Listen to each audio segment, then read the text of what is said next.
Ideología y posverdad, la influencia del pensamiento nazi y fascista.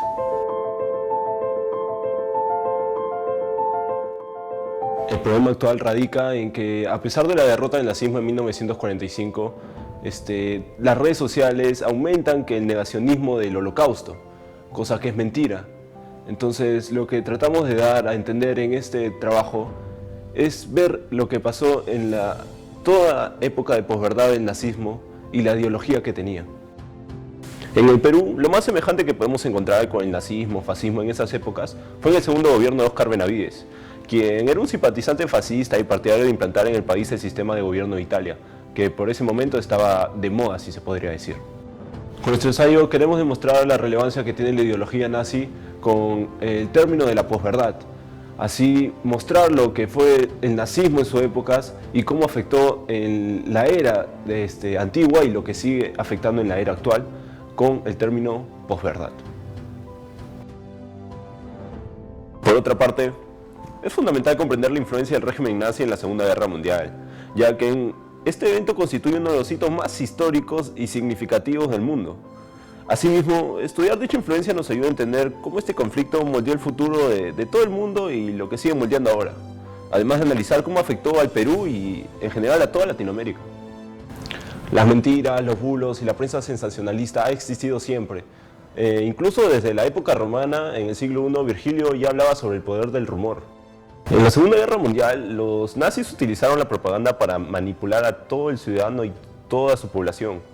Por consiguiente, el 30 de octubre de 1938, un joven Orson Welles inició la transmisión radiofónica que, hasta 80 años más tarde, todavía se considera como una de las mayores y más grandes, si se podría llamar fake news, de la historia.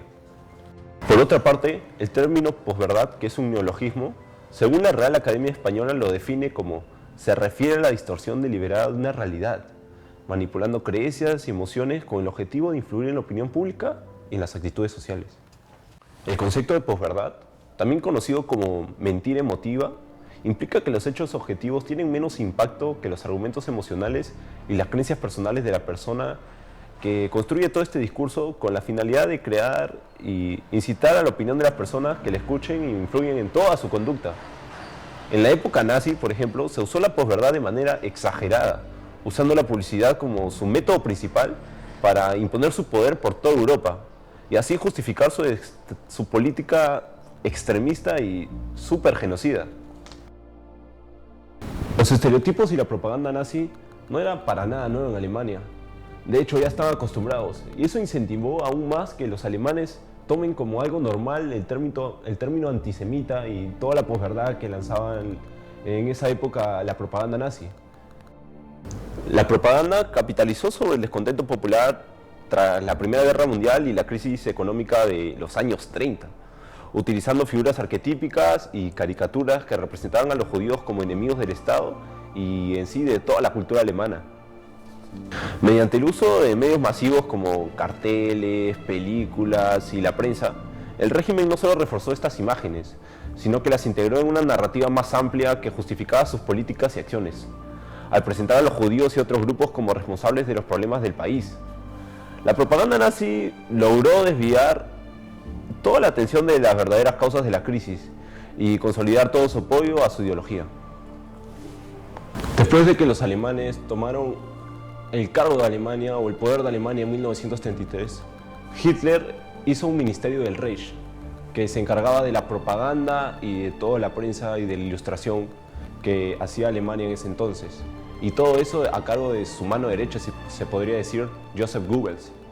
La meta del ministerio era asegurar que el mensaje nazi se comunicara con éxito por medio del arte, música, teatro, cinematografía, libros, radios y la prensa.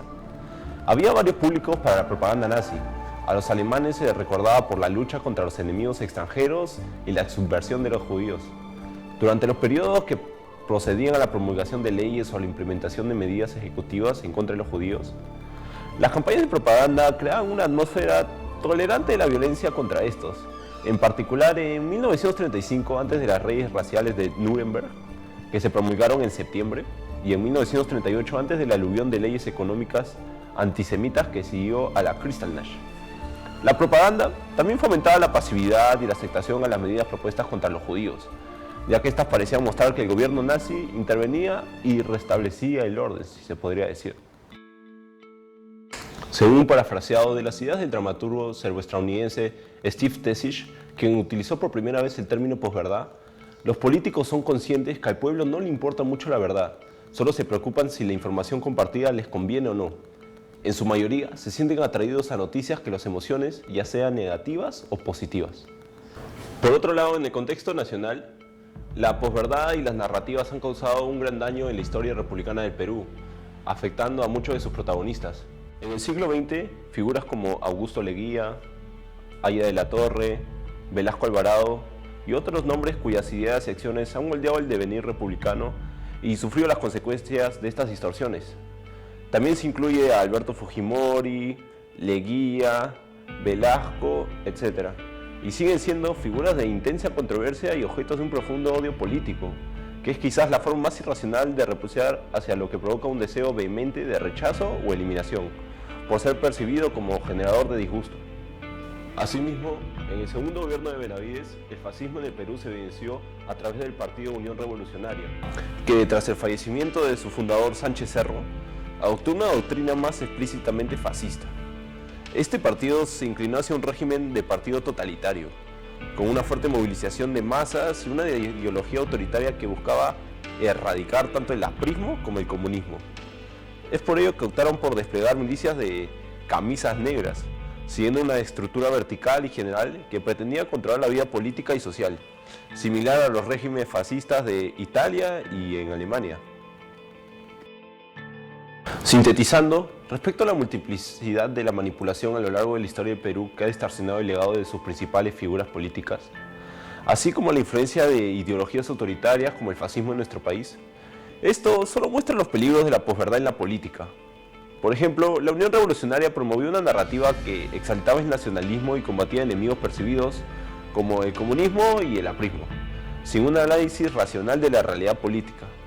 Esta manipulación de la verdad, sustentada en emociones y temores, fortaleció posiciones extremistas en el país.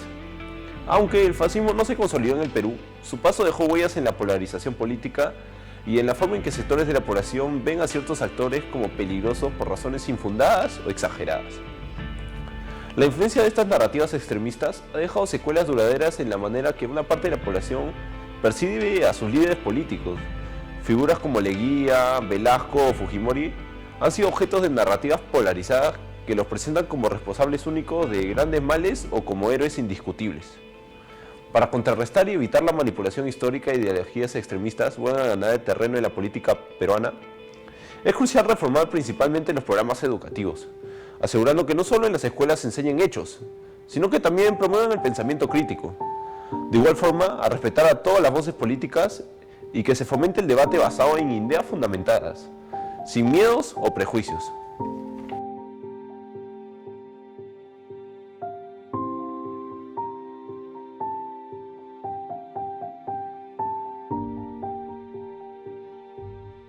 Los medios de comunicación, las instituciones educativas y los medios políticos deben trabajar para ofrecer espacios de diálogo abierto donde se analicen las propuestas y trayectorias políticas desde un enfoque más racional, evitando la polarización extrema, lo que crearía una cultura política más tolerante y menos propensa a la manipulación. Asimismo, otra alternativa de solución sería implementar controles y filtros más estrictos en redes sociales y plataformas de Internet, con el objetivo de prevenir la propagación de las conocidas fake news o noticias falsas, y cualquier tipo de noticia malintencionada e influenciada por la posverdad. Esto podría incluir el uso de algoritmos que prioricen información verificada, así como establecer filtros de acceso según el rango de edad para garantizar que el contenido sea apropiado y preciso para los usuarios.